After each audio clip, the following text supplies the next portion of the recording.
Acts chapter 22. Brothers and fathers, listen now to my defense. When they heard him speak in Aramaic, they became very quiet. Then Paul said, I am a Jew born in Tarsus of Cilicia, but brought up in this city. I studied under Gamaliel and was thoroughly trained in the law of our ancestors. I was just as zealous for God as any of you are today.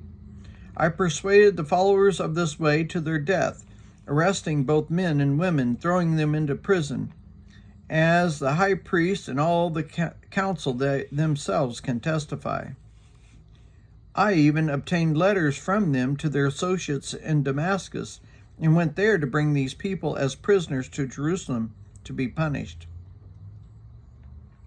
About noon I came near Damascus, and suddenly a bright light from heaven flashed around me.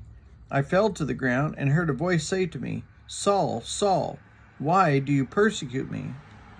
Who are you, Lord? I asked. I am Jesus of Nazareth, whom you are persecuting, he replied. My companions saw the light, but they did not understand the voice of him who was speaking to me. What shall I do, Lord? I asked. Get up, the Lord said, and go into Damascus. There you will be told all that you have been assigned to do. My companions led me by the hand into Damascus, because the brilliance of the light had blinded me. A man named Ananias came to see me. He was a devout observer of the law and highly respected by all the Jews living there. He stood beside me and said, Brother Saul, receive your sight. And at that very moment, I was able to see him. Then he said, The God of our ancestors has chosen you to know his will and to see the righteous one and to hear the words from his mouth. You will be his witness to all people what you have seen and heard. And now, what are you waiting for? Get up, be baptized, and wash your sins away, calling on his name. When I returned to Jerusalem and was praying in the temple, I fell into a trance and saw the Lord speaking to me. Quick, he said, leave Jerusalem immediately, because people here will not accept your testimony about me.